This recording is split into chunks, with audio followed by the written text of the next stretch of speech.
Les Gassama et les Diaby forment une seule et même famille, auquel on peut ajouter les Gandega, une famille d'origine Soninké qui trouve ses racines dans le premier empire d'Afrique noire, l'empire du Ouagadou, plus connu sous le nom d'empire du Ghana.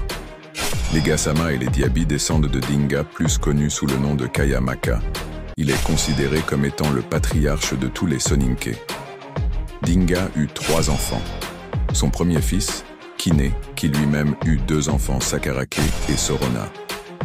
Sakarake est le père des Gassama, des Diaby et des Gandega.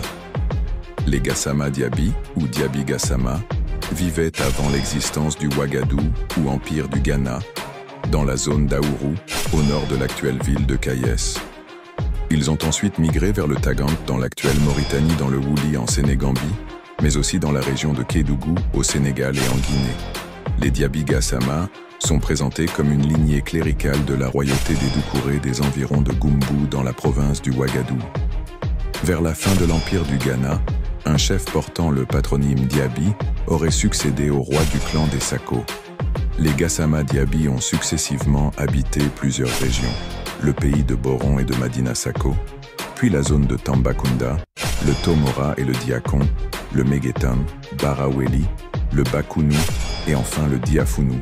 Le nom Diaby Gassama est un nom de clan associé à des commerçants et des marabouts Soninké et Malinké établis dans plusieurs pays d'Afrique de l'Ouest, le Mali, le Sénégal, la Gambie, la Guinée-Bissau, la Mauritanie, la Côte d'Ivoire et la Guinée. Les Diaby Gassama figurent parmi les premiers habitants du Diafounou, du Bambouk et du Kaabou, où ils sont considérés comme Biafada, autochtones, et Djaatiyi, hôtes. En tant que tribu puissante et très mobile, les Diaby ont fondé de nombreux villages dans la région de Tambacounda, le Koussara, le Gawal et le Dangélé. D'autres groupes se sont implantés dans le Guidimaka et la Saba dans l'actuelle Mauritanie, où ils prirent le nom de Gandega. En effet, les Gassama Diaby, étant nouveaux arrivants dans le Guidimaka, furent accueillis par les Soumarés, les Korera, les Sibi et les Sissé. Ces derniers appelèrent les Gassama Diaby les Gandega, car ils cultivaient une herbe appelée Gandé et ils la mangeaient. Gandéyiga signifie en soninké mangeur de Gandé. Les Diaby Gassama sont les cofondateurs de Jahabikunda, un grand village situé dans le Koussara, Gambie. Ils ont également fondé Baitilai au pays de Kédougou, Sénégal, un lieu qui a acquis une importance comparable à Silakunda. De plus, Dar Salam, ou Nangara Diaka, en pays Bassari, a été fondé par des Diaby Gassama, venus du village de Touba Bakoni, dans le cercle de Mali, Guinée. Un personnage clé dans leur histoire est El Hadj Salimou Diaby Gassama, originaire de Didé, dans le Boundou. Durant ses longues études, il a séjourné dans la plupart des centres islamiques du Soudan, tels que Goundiourou, Djenné et Kankan.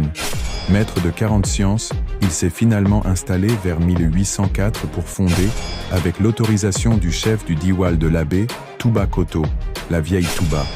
Cependant, en raison des attaques des Tenda, il a émigré vers le sud en 1815 et a fondé Toubaba, la grande Touba, entre Gawal et l'abbé. Les Diaby, les Gassama et les Gandega sont également les fondateurs de Samatigila en Côte d'Ivoire au XVe siècle, détenant les 2 pôles du pouvoir, l'imamat et la chefferie du village. Plus tard, un contemporain de Salim Souaré, Sambou Diaby Gassama, réputé pour ses offres guerrières, a mis ses services à disposition du souverain de Bambouk contre Dania.